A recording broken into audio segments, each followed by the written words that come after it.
Alam mo ba na may 4 lang na simpleng salita na kapag tama mong sinabi, kayang baguhin ang tibok ng puso ng kahit sinong babae? Hindi ito cheesy pick-up lines. Hindi rin ito basta sweet talk lang. Ito ay mga salitang nakaugat sa Stoicism, isang pilosopiya na higit 2,000 taon nang nagtuturo kung paano kontrolin ang sarili, damdamin, at kung paano magkaroon ng tunay na kapangyarihan sa relasyon. Kaya kung iniisip mong ang mga babae ay nahuhulog lang sa gwapo, mayaman o matalino, hintayin mong marinig ang sikreto. Sa panahon ngayon, maraming lalaki ang umaasa sa pakitang gilas. Yung iba, todo effort sa pa-cute, flowers, chocolates at endless good morning text. Yung iba naman, nagpapa-fall gamit ang material things, kotse, gadgets, mamahaling date. Pero bakit?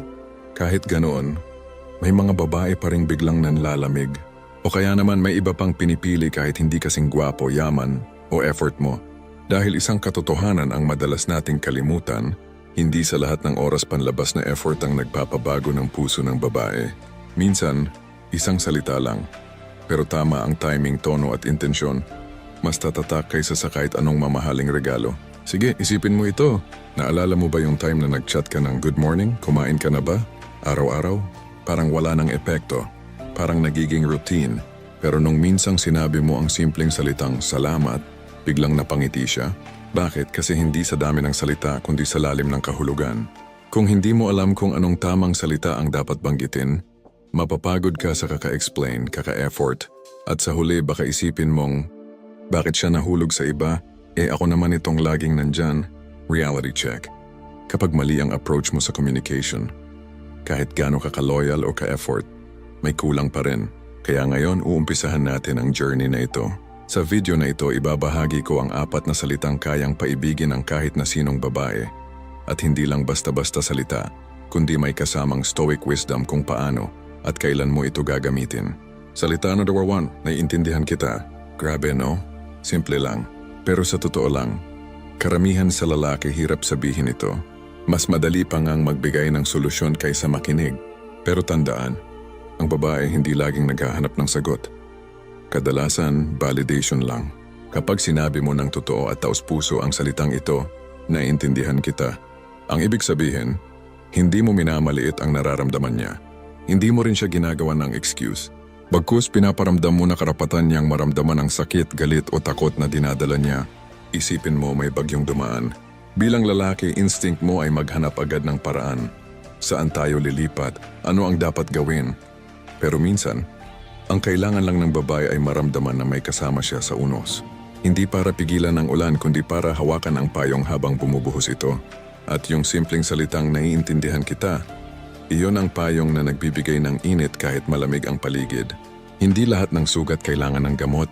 Minsan kailangan lang ng tao na may magsabi, naiintindihan kita. Ayon kay Epictetus, isa sa mga kilalang Stoic philosopher, we have 2 ears and 1 mouth so that we can listen twice as much as we speak. Kapag ginamit mo ang salitang naiintindihan kita, pinapakita mong kaya mong mag-practice ng self-control na hindi laging kailangan ng rebuttal, solusyon o debate. At sa mata ng babae, ang ganitong uri ng lalaki ay rare. Sa chat, pansinin mo. Kapag may sinabi ang babae tulad ng, stress na ako sa work, parang hindi na ako enough. Karaniwan sagot ng lalaki, huwag ka na ngang ganyan, kaya mo yan. O kaya, magpahinga ka na lang. Pero kapag sinagot mo ng, naiintindihan kita, ang bigat niyan para sa'yo. Boom! Biglang ibang level ang dating. Bakit? Kasi hindi mo minadali ang feelings niya. Pinatotohanan mo muna. Maraming lalaki ang naguguluhan kung bakit kahit sobrang effort na nila, parang may kulang pa rin. Bakit may mga babae pa rin parang laging nagdududa? Bakit kahit anong gawin mo may tanong pa rin siya ng, mahal mo ba talaga ako? O seryoso ka ba talaga? Ang problema, maraming lalaki ang sumasagot dito ng bara-bara. Minsan joke, oo naman ano ka ba? Minsan irita, ilang beses ko ba sasabihin sa'yo? At minsan deadma lang. Resulta? Mas lalo lang nagiging insecure ang babae. Imagine this, nasa relasyon ka, pero kahit araw-araw mo siyang kasama, may takot pa rin sa isip niya na baka iwanan mo siya. Na baka dumating yung araw na bigla ka na lang magsawa. At oo, kahit hindi mo intention, minsan ang kilos mo ay nakakadagdag pa sa takot niya. Kapag hindi ka consistent sa mga salita at gawa, kapag parang hindi ka sigurado sa nararamdaman mo, ang babae ay parang nasa bangkang maliliit ang butas. Hindi man agad lulubog pero unti-unti siyang kinakain ng kaba. At dito papasok ang ikalawang salita. Ang salitang ito ay, nandito ako. Simple ulit pero sobrang bigat ng impact. Kapag sinabi mong nandito ako, dalawang bagay ang ipinararamdam mo. 1. Presensya, na hindi lang siya nag-iisa. 2. Commitment, na hindi ka tatakbo sa gitna ng unos. Isipin mo yung isang sundalo sa gitna ng digmaan. Hindi niya kailangang mangako na lagi kitang ipagtatanggol sa bawat segundo. Minsan sapat na ang isang sulyap at ang salitang, nandito ako. Kasi ang tunay na lakas ay hindi laging makikita sa dami ng salita, kundi sa kasiguraduhang dala ng presensya. Hindi lahat ng babae naghahanap ng prinsipe. Minsan, ang gusto lang nila ay isang mandirigmang marunong magsabi ng, nandito ako at hindi ako aalis. Sabi ni Marcus Aurelius sa Meditations, be like a solid rock against which the waves break but it stands firm. Ganon ang ibig sabihin ng salitang nandito ako. Hindi mo kailangang pigilan ang mga alon ng problema. Kailangan mo lang maging batong matibay na masasandalan niya. Sa Stoicism, mahalaga ang steadfastness, ang kakayahang manatiling matatag kahit magulo ang paligid. At kapag nakikita ng babae na kaya mong gawin ito, hindi lang siya nahuhulog, nagiging kampante pa siya na ikaw ang tamang tao para sa kanya. Scenario? Siya, ang hirap ng araw ko, parang gusto ko na lang sumuko. Ikaw, average guy, kaya mo yan, huwag kang ganyan. Ikaw, stoic man, nandito ako kahit anong mangyari. Big difference, di ba? Yung una parang dismissal, pero yung pangalawa nagbibigay ng assurance. At kung iisipin mo, hindi ka naman nangako ng imposible. Hindi mo sinabing aayusin ko lahat ng problema mo. Sinabi mo lang ang totoo, na nandyan ka at handang makinig. Meron akong kilalang couple, laging insecure si girl kasi maraming babae ang humahanga sa boyfriend niya. One time napuno na siya at sinabi, baka isang araw makahanap ka ng mas maganda, mas successful, mas better kaysa sa akin. Kung ibang lalaki, baka sagot ay, hindi, ikaw lang naman mahal ko eh. Pero ang sinabi ng boyfriend niya, pwede kong makita ang mas maganda, mas successful, pero wala silang ikaw kaya nandito ako. Ayun, naiyak si girl. At hanggang ngayon sila pa rin. Hindi dahil sa drama, kundi dahil naramdaman niyang hindi siya iiwan. Breakdown ng epekto ng nandito ako. 1. Emotional security. Wala nang mas makakapagpakalma sa babae kundi assurance na hindi siya nag-iisa. 2. Trust building. Kung consistent ang salita at gawa mo, lalaki ang tiwala niya sa'yo. 3. Deep connection. Hindi lang ito romantic, nagiging mas malalim pa kaysa attraction. Paano mo gagamitin? Huwag lang sa salita, sa gawa rin. Kung sinabi mong nandyan ka, siguraduhin mong hindi siya naghahanap sa'yo sa oras ng pangangailangan. 2. Gamitin sa tamang timing. Sa oras na vulnerable siya, sa oras ng away o misunderstanding, sa oras ng takot o duda. 3. Sabihin ng may conviction. Hindi pa bulong, hindi bara-bara, dapat maramdaman niya na buo ang loob mo. So far, nadiskubre na natin ang dalawang makapangyarihang salita. 1. Naiintindihan kita. Validation at empathy. 2. Nandito ako. Presence at security. Pero may kulang pa. Kasi kahit naiintindihan mo siya, kahit nandyan ka para sa kanya, kung wala ang susunod na salita, madalas mararamdaman pa rin ng babae na hindi siya sapat. Ito ang ikatlong salita. At kapag natutunan mong gamitin ito ng tama, mas magiging matibay ang foundation ng relasyon ninyo. Handa ka na ba? Maraming babae ang nahihirapang paniwalaan na sila ay enough, lalo na sa modern dating world. Sa social media nakikita nila ang mas maganda, mas sexy, mas successful. Sa workplace nakukumpara nila ang sarili sa iba. Sa relasyon may mga pagkakataong naiisip nilang baka may makita kang mas better. At dito pumapasok ang insecurity, na kahit ikaw ay loyal, kahit wala kang ginagawang mali, minsan bigla na lang niyang tatanungin, bakit ako? Ano bang nakita mo sa akin? Kung mali ang sagot mo dito, imbes na mawala ang duda, mas lalong lalaki. Ganitong-ganito ang madalas na senaryo. Isang gabi nag-usap kayo, tapos bigla niyang sabihin, siguro kung mas payat ako, siguro kung mas ganda ako na baka mas mahal mo ako. Anong madalas sagot ng mga lalaki? Grabe ka, huwag ka mangang insecure. Hindi naman importante yon, huwag ka nang mag-isip ng ganyan. Sounds good? Hindi. Bakit? Kasi parang dinismiss mo lang ang nararamdaman niya. At kapag ganito lagi, mabubuo sa isip niya na baka nga hindi siya enough. Dito nagsisimula ang silent doubts, ang overthinking, at minsan, ang paghahanap ng assurance sa iba. Kaya ito na. Ang ikatlong salitang kayang paibigin siya ng mas malalim. Pinagmamalaki kita. Boom! Isang simpleng linya na hindi lang pang-assurance kundi pang-angat ng kanyang pagkatao. Isipin mo ang isang trophy. Kung itatago mo lang ito sa aparador, hindi mo talaga pinahahalagahan. Pero kung ilalagay mo sa pinakakitang parte ng bahay, ipinapakita mo sa lahat na proud ka dito. Ganon din ang babae.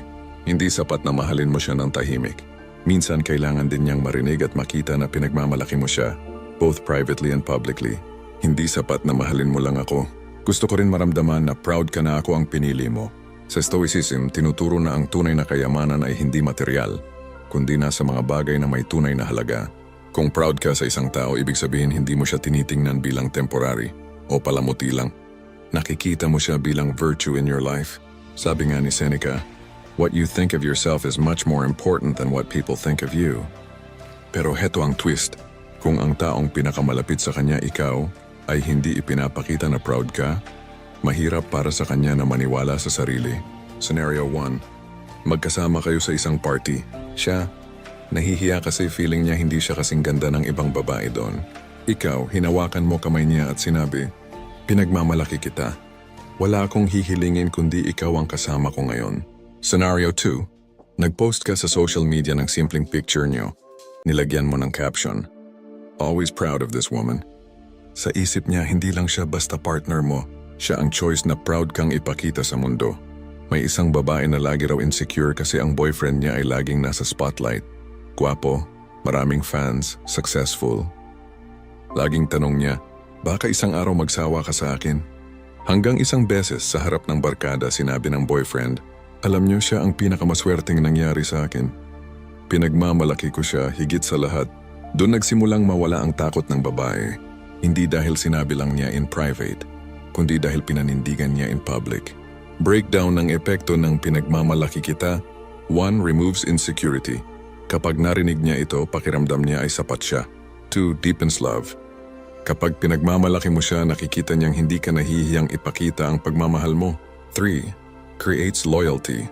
Babae na pinagmamalaki, bihirang maghanap ng validation sa iba. Paano mo gagamitin? 1. Sabihin sa mga simpleng bagay. Tal, Lendy, ang galing mo kanina, pinagmamalaki kita.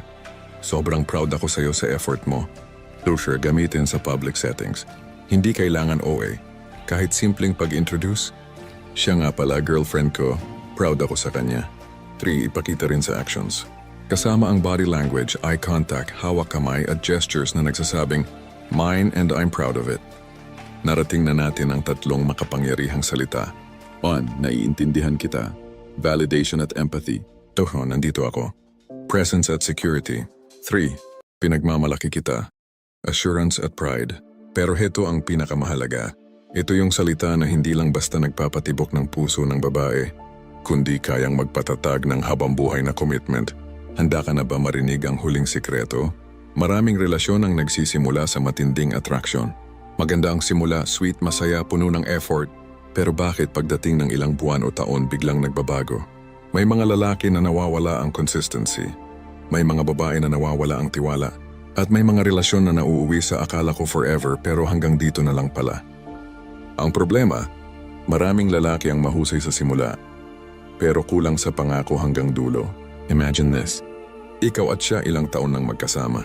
Pero sa bawat away, may takot siya na baka isang araw, mapagod ka, na baka iwan mo siya kapag may dumating na mas bago, mas exciting, mas kaiba. Alam mo ba kung gaano kasakit para sa babae ang mabuhay sa ganitong duda? Para siyang naglalakad sa tulay na walang kasiguraduhan kung matibay ba. O baka bigla na lang bumigay. At ito ang katotohanan, kahit gaano kakasweet ngayon, kung wala siyang maramdamang pangako ng stability, lagi siyang magdadalawang isip. Kaya heto ang ika-4 at huling salita. Habang buhay. O, simple lang. Pero sa isang babae, ang salitang ito ay timeless promise. Hindi ito nangangahulugang literal na forever sa salita lang, kundi commitment na handa mong panindigan hanggang sa huli. Isipin mo ang isang puno ng mangga. Kung ikaw ay magsasabi lang ng mahal kita ngayon, para kang nagtanim pero hindi inalagaan. Pero kapag sinabi mong habang buhay, para kang nagtanim at nangakong bubuhusan, aalagaan at pagbabantayan hanggang lumaki ito at magbunga. Ganon ang ibig sabihin ng salitang ito. Hindi lang attraction, hindi lang passion, kundi endurance. Ang totoong pagmamahal hindi natatapos sa mahal kita. Doon lang talaga nagsisimula kapag sinabi mong, mahal kita habang buhay. Sa Stoicism, isa sa pinakamahalagang virtue ay constancy. Ang kakayahang manatiling tapat sa values at commitments kahit gaano kahirap. Sabi ni Epictetus, first say to yourself what you would be, and then do what you have to do. Kapag sinabi mong habang buhay sa isang babae, hindi ito pangako na magbabago ka ng emosyon araw-araw. Ito ay pangako na kahit magbago ang mundo, mananatili kang consistent sa pagpili sa kanya. At yun ang essence ng Stoic love, hindi impulsive kundi may paninindigan. Scenario 1, anniversary ninyo. Siya, baka isang araw magsawa ka rin sa akin. Ikaw tumingin sa mata niya at sinabi, hindi ako magsasawa kasi pinili na kita habang buhay. Scenario 2, sa simpleng chat habang nagkukulitan kayo. Ikaw, alam mo sa lahat ng noise sa mundo ikaw lang ang choice ko habang buhay. Hindi ito OA. Hindi ito cheesy kung totoo. At sa puso ng babae, ito ay magiging anchor ng stability. Isang matandang mag-asawa ang tinanong, paano ninyo nagawang manatiling magkasama ng 50 years? Sagot ng lolo, kasi nung sinabi kong mahal ko siya, ibig sabihin nun habang buhay. Hindi ako naghanap ng perfect, tinupad ko lang yung sinabi ko. At dun mo makikita, hindi sa sobrang effort o surprises tumatagal ang relasyon. Tumatagal ito dahil sa paninindigan ng dalawang taong hindi lang marunong magmahal, kundi marunong mangako. Breakdown ng epekto ng habang buhay. 1. Creates long-term vision. Hindi na lang kayo basta for now, kundi for the future. 2. Gives security. Kapag narinig niya ito, bababa ang takot niyang maiwan. 3. Strengthens commitment. Ito ang nagtatak ng promise na hindi lang panandalian ang relasyon. Paano mo gagamitin? 1. Sabihin ito sa mga special moments. Anniversaries, birthdays, proposals. 2. Ipakita sa actions. Huwag mong gawing empty word. Panindigan mo sa gawa, consistency at loyalty. 3. Sabihin kahit sa simpleng araw. Salamat sa effort mo, gusto kong malaman mong nandito ako. Habang buhay. Ngayon natutunan mo na ang 4 na salitang kayang paibigin ang kahit sinong babae. 1. Naiintindihan kita. Validation. 2. Nandito ako. Security. 3. Pinagmamalaki kita. Assurance. So habang buhay. Commitment. Isang cycle na kumukumpleto sa needs ng isang babae. Maramdaman niyang valid ang nararamdaman niya. Maramdaman niyang hindi siya nag-iisa. Maramdaman niyang sapat siya at pinagmamalaki. At maramdaman niyang may future kayong dalawa habang buhay. Kung gusto mong maging lalaking hindi lang pansamantala, kundi lalaking tatatak sa puso ng babae, huwag mong baliwalain ang 4 na salitang ito. Gamitin mo ng may puso, may consistency, at may paninindigan. At ikaw, kaibigan, alin sa 4 na salitang ito ang pinakatumatak sa'yo? I-comment mo sa baba kung alin ang gagamitin mo sa relasyon mo. At kung may natutunan ka, huwag kalimutang mag-like, mag-subscribe, at i-share itong video para mas marami pang matuto kung paano magmahal gamit ang Stoic wisdom.